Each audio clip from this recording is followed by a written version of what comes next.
Mesdames et messieurs, bonsoir et merci de votre fidélité à votre télévision régionale Prestige TV pour être au diapason de l'actualité d'ici et d'ailleurs, la grande édition.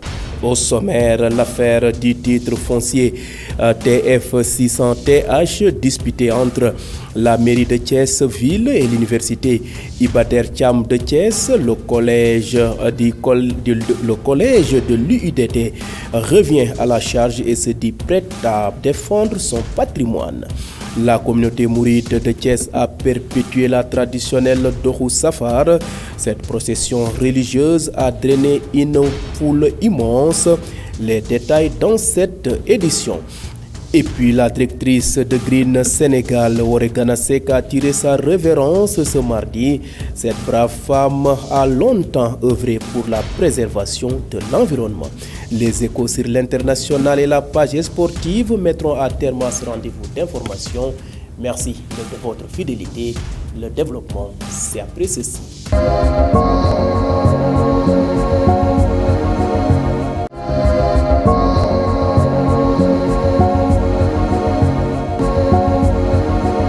Bonsoir et bienvenue. Démarrons ce rendez-vous d'information par le coronavirus. Le ministère de la Santé et de l'Action sociale a fait le point sur la situation journalière de l'évolution de la pandémie au Sénégal ce mardi 31 août 2022.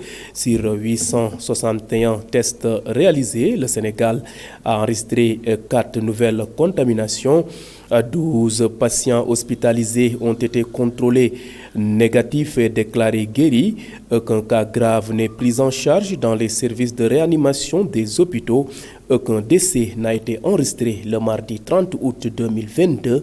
L'état de santé des autres patients reste stable.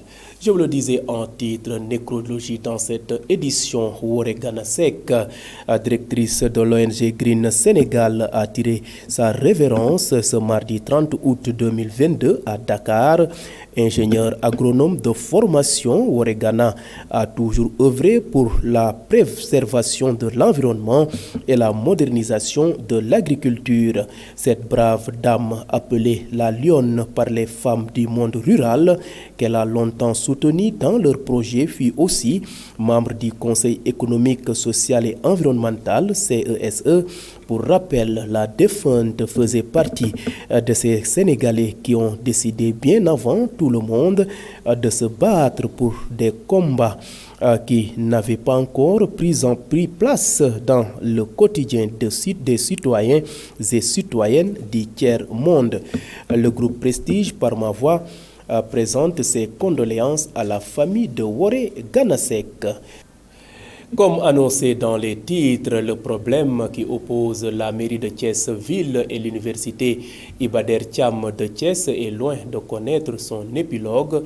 Hier mardi, le collège de l'UIDT a fait face à la presse pour dénoncer ce qu'il qualifie de tentative de diabolisation à leur endroit par le maire Babacar Diop et ses alliés. Après avoir listé quelques réalisations de l'université, ils ont surtout insisté sur la mission de l'UIDT. Suivons les explications de El Hadji Abdoulaye Cissé, chef service judiciaire de l'université Iba Der Thiam, au micro de Chef Fall.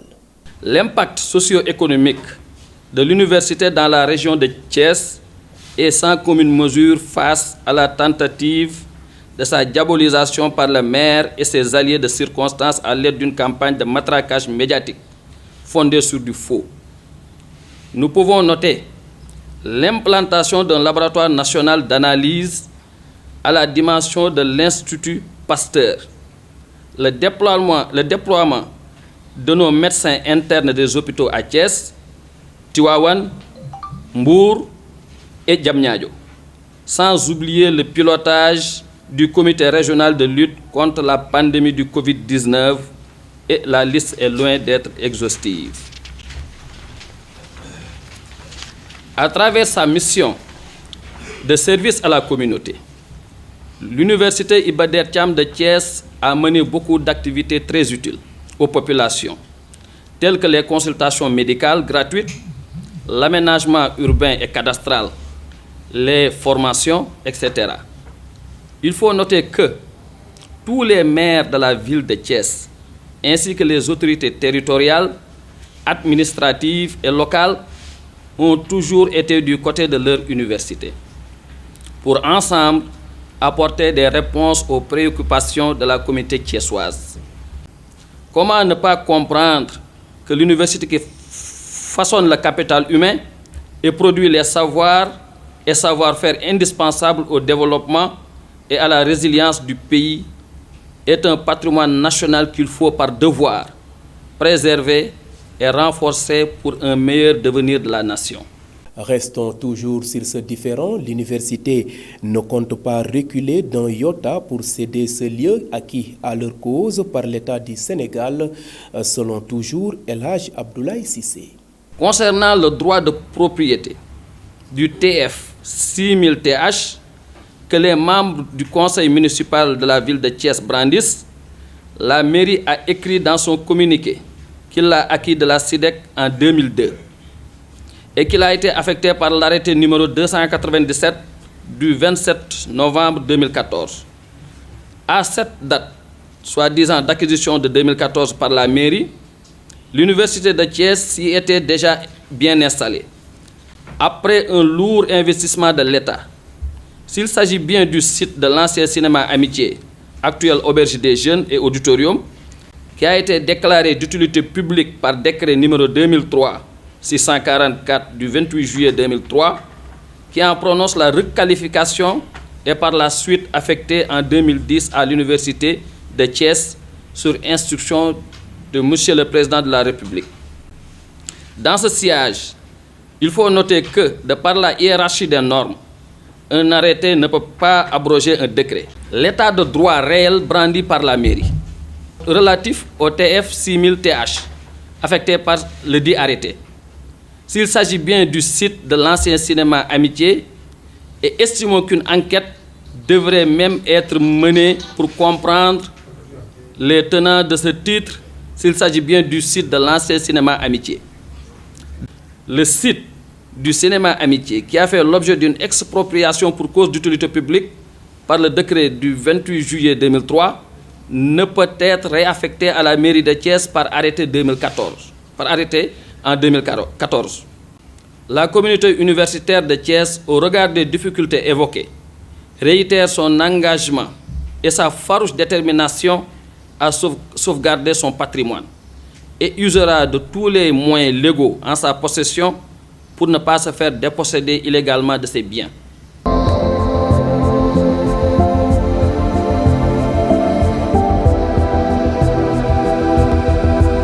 À présent, parlons société dans cette édition en prélude du Grand Magal de Touba, commémorant le départ en exil au Gabon de Cheikh Ahmadou Bamba Khadimou Rassoul. La communauté mouride de Thiès a perpétué la traditionnelle Dohou Safar.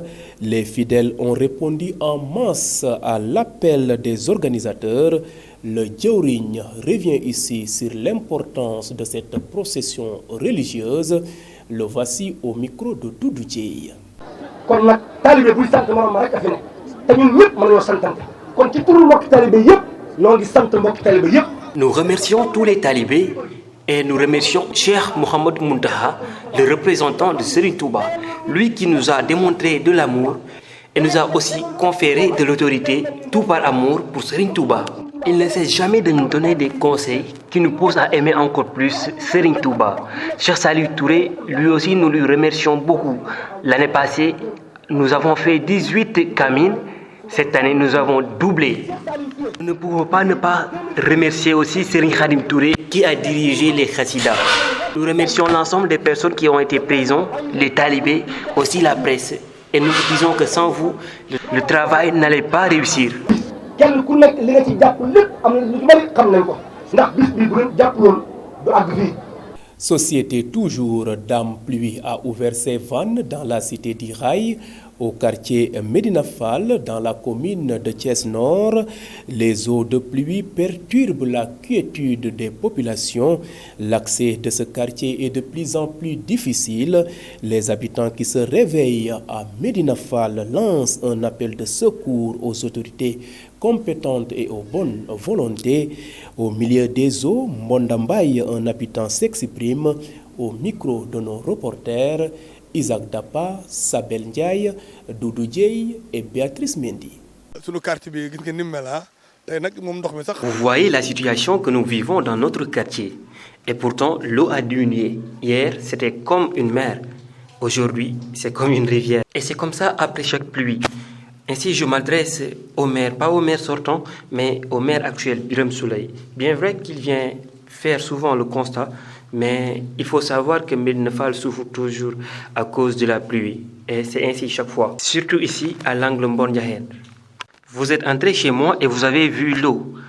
Et les bonnes volontés comme Baïndjimbi nous avaient offert des tuyaux, mais les tuyaux ne sont pas assez grands pour évacuer l'eau. Je m'adresse directement au maire. Je suis Mbondumbaye. La fois passée, lorsqu'on était venu dans ton bureau, ce que tu nous avais dit, tu nous avais parlé des motopompes, mais aussi tu nous avais dit ta volonté, c'est que les eaux disparaissent carrément de ce quartier.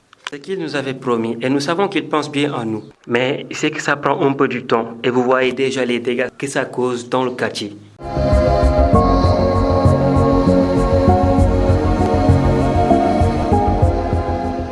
À présent, jetons un coup d'œil sur ce qui fait l'essentiel de l'actualité nationale de ce mercredi. Affaire des 11 bébés calcinés à l'hôpital Mame Abdoul Aziz Sy Dabakh de Tivaouane. Tous les mis en cause ont retrouvé la liberté. L'actualité nationale que nous démarrons en parlant de l'incendie du service néonatologie de l'hôpital de Tivaouane. Après la mise en liberté provisoire de l'aide infirmière et de sage-femme concernant l'affaire des 11 bébés calcinés au service de néonatologie de l'hôpital de Tivaouane, c'est au tour du technicien de maintenance Fodé Dione de bénéficier du traitement. En effet, Fodé Dione vient d'obtenir une liberté provisoire cette nuit du lundi au mardi. Pour rappel, cet incendie avait coûté la vie à 11 bébés en salle de pédiatrie de l'hôpital Abdoul Aziz Sy Dabakh de Tivaouane. La sage-femme, l'aide infirmière et le technicien de maintenance avaient écopé d'un mandat de dépôt à la maison d'arrêt de correction de Thiès. Ils ont finalement tous été libérés. Parlons à présent de Sen'Eau. Après une grève de 48 heures, un mot d'ordre en vigueur ce mardi 30 et le mercredi 31 août sur tout le périmètre affirmé. L'intersyndicaliste des travailleurs de la Sen'Eau a tenu son AG mardi 30 août 2022 devant les locaux de la direction générale de la Sen'Eau en présence de l'honorable député Guy-Marie Sagnan, du secrétaire général de Expresso et compagnie. Et lors de cet AG, l'intersyndicale en a profité pour dénoncer le non-respect des protocoles d'accord portant sur 14 points de revendication par la direction après 4 jours de négociations. Elle annonce une marche vendredi prochain au niveau de la place de la Nation jusqu'au rond-point de la BCEAO. Terminons cette page d'actualité nationale en parlant des réseaux sociaux, la mise en garde du SEMGA aux militaires. Le général Cheikh Wade, chef d'état-major général des armées, a mis en garde ses hommes sur une certaine utilisation des réseaux sociaux qui peut être un danger pour eux ou pour les opérations militaires. Je voudrais vous mettre en garde contre le phénomène des réseaux sociaux qui font que partout aujourd'hui les gens parlent de tout et de rien. Un militaire, c'est la discrétion, c'est la confidentialité, a-t-il soutenu devant les officiers et sous-officiers lors de la levée des couleurs au camp Dialdiop. Ainsi, il n'a pas manqué de souligner les sanctions qui planent sur les épaules des futurs militaires qui vont s'aventurer à faire des publications dans les réseaux sociaux. C'en est tout pour l'actualité nationale de ce jour.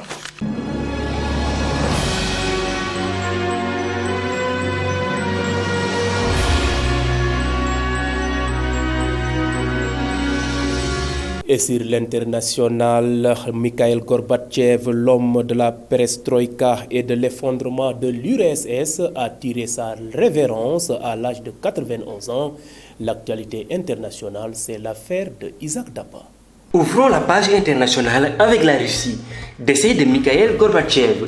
En Russie, une mémoire ambivalente et clivante, le dernier dirigeant de l'Union soviétique et dernier dirigeant de la guerre froide qui était encore en vie, Mikhail Gorbatchev, est mort ce mardi 30 août à l'âge de 91 ans en Russie, a indiqué un hôpital de Moscou cité par les agences de presse russes. Il est décédé d'une longue maladie grave, a indiqué l'hôpital clinique central, dépendant de la présidence russe. Prix Nobel de la paix en 1990 pour son rôle dans la fin de la confrontation Est-Ouest au XXe siècle. Mikhail Gorbatchev a passé les 20 dernières années en retrait de la politique et vivait dans un quasi-anonymat. Seule une pièce de théâtre à Moscou, l'année dernière célébrant le Gorbatchev intime, avait fait salle comble. Nous poursuivons avec les inondations au Pakistan. L'ONU lance un appel urgent au don de 160 millions de dollars après les inondations dévastatrices qui ont déjà fait plus de 1136 morts selon le dernier bilan officiel. Le Pakistan a lancé mardi 30 août avec les Nations Unies un appel urgent au don de 160 millions de dollars pour financer un plan d'urgence pour les 6 prochains mois. D'abord destiné à fournir des services de base, santé, nourriture, eau potable, abri, aux 5,2 millions de personnes les plus touchées. Si actuellement les efforts sont concentrés sur l'aide d'urgence aux sinistrés, il faudra ensuite reconstruire dans peu d'un tiers du pays sous les eaux aujourd'hui. Plus de 33 millions de personnes ont été touchées par ces inondations. Nous terminons avec les 5 migrants morts et 16 portés disparus au large de la Libye. 5 migrants cherchant à gagner clandestinement l'Europe ont péri et 16 sont portés disparus après le naufrage de leur embarcation au large de la Libye, a-t-on appris mardi auprès des autorités locales. Une embarcation avec son bord 27 migrants, tous égyptiens, a chaviré au large de Tolmeta Est, a indiqué un responsable au sein de l'unité de secours locale, sans préciser quand le bateau avait chaviré. 5 cadavres ont été repêchés, 6 personnes ont été secourues, tandis que 16 autres sont portées disparues et présumées mortes selon cette source. Voilà ce qui met fin à cette page internationale.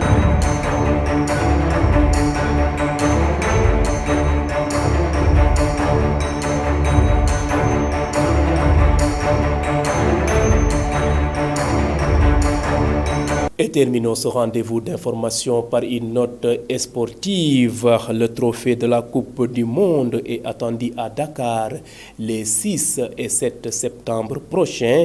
Le ministre des Sports, Matar Ba, sonne la mobilisation, nous dit Fatou Fall Gueye. Démarrons les actualités sportives avec UFOA, les U20 et le Sénégal accroché par le Libéria 2-2 après avoir mené 2-0. L'équipe nationale du Sénégal des moins de 20 ans qui menait 2-0 et se dirigeait vers une deuxième victoire d'affilée dans ce tournoi de l'UFOA a finalement été contrainte au match nul 2-2. Le Libéria, son adversaire du jour, est revenu de loin avec 4 points enregistrés en 2 matchs disputés. Les Lionceaux, exemptés de la prochaine journée, sont provisoirement leaders du groupe B. Ils joueront le 3e match le 3 septembre 2022 face au Cap-Vert. Rappelons que ce tournoi est qualificatif pour la prochaine Coupe d'Afrique des Nations de cette catégorie.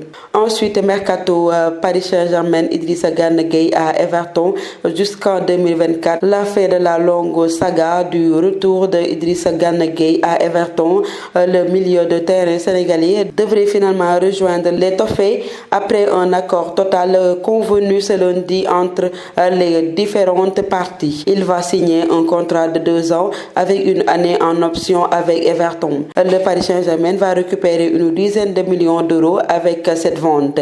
Gana va retrouver du temps de jeu à moins de 3 mois de la Coupe du Monde Qatar 2022. Ensuite, le trophée de la Coupe du Monde à Dakar, de Matar Ba sonne la mobilisation. C'est un programme en 3 étapes: accueil et réception du trophée à l'aéroport, présentation du trophée à Macky Sall au palais et présentation au grand public au Grand Théâtre National Doudou Ndiaye Coumba Rose, informe Matar Ba. Tous sont invités à savourer ces moments de bonheur, de communication Je renouvelle ma connaissance et qui nous accompagne dans cette aventure. En premier lieu, les forces armées, les ministères de l'Intérieur et des Finances, du tourisme, de la culture.